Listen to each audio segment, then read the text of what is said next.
ভারতের মুসলিম সংখ্যালঘুদের উপর যদি আরও অত্যাচার নেমে আসে তাহলে সেটার প্রভাব দুই দেশের সম্পর্কে পড়বে। সেই প্রভাবে ভারত ভেঙে টুকরো টুকরো হয়ে যেতে পারে। ভারতের যে 7 সিস্টার্স আছে সেই 7 সিস্টার্সে টুকরো টুকরো হয়ে তারা আলাদা আলাদা রাষ্ট্র হিসেবে তারা আত্মপ্রকাশ করবে। আমরা বাংলাদেশ থেকে দেখতে পাচ্ছি যে ভারতে আমাদের পার্শ্ববর্তী রাষ্ট্র, সেখানে মুসলমানদের উপর মুসলিমদের উপর চরম নির্যাতন, অত্যাচার এবং নিপীড়নমূলক এবং রাষ্ট্রীয় মদতপুষ্ট আইন দ্বারা এবং প্রশাসনকে ব্যবহার করে মুসলমানদের উপর অত্যাচার জুলুম চালানো হচ্ছে। এবং এর আগে আমরা দেখেছি বাবরি মসজিদ ভাঙা হয়েছে।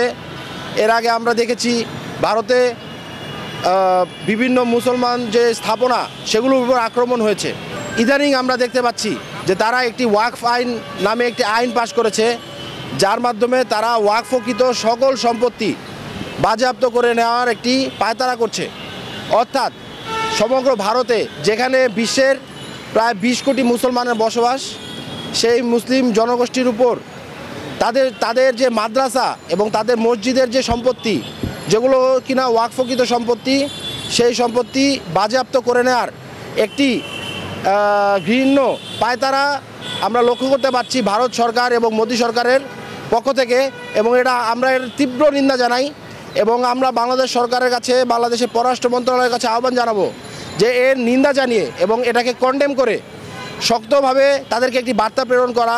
এবং আমরা আজকে বর্তমানে বাংলাদেশের সবাই ফিলিস্তিনের নির্যাতিত নিপীড়িত মানুষের পক্ষে দাঁড়াচ্ছি, কিন্তু আমাদের ভারতের যারা নির্যাতিত নিপীড়িত মুসলিম আছে তাদের পক্ষেও আমাদের দাঁড়ানো উচিত। এবং আমরা আজকে এই মানববন্ধন এবং এই সংবাদ সম্মেলনের মাধ্যমে আজকে আমরা এই প্রতিবাদটি জানাচ্ছি যে ভারতের এই আইন বাতিল, অতি দ্রুত বাতিল করা হোক। পূর্ববর্তীতে আমরা স্বৈরাচারের আমলে আমরা দেখতে পেয়েছি যে ভারতের মুসলিম বিদ্বেষী আচরণকে কোনোভাবেই তারা কোনো ধরনের বক্তব্য তারা দিত না এবং সেই সাহস তাদের ছিল না।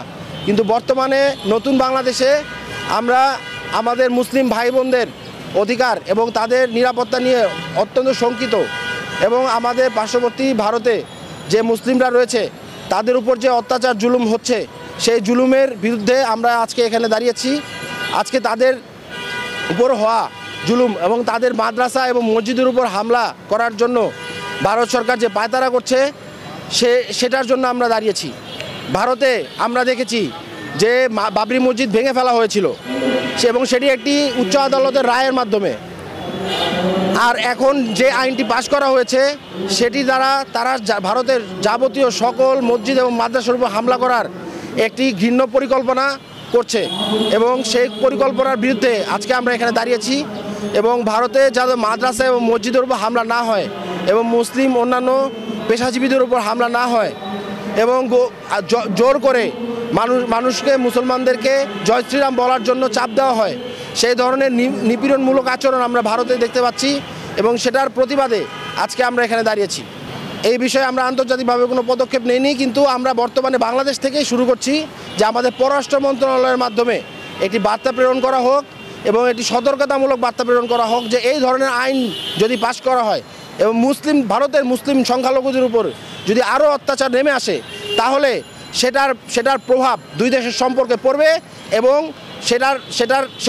সেই প্রভাবে ভারত ভেঙে টুকরো টুকরো হয়ে যেতে পারে।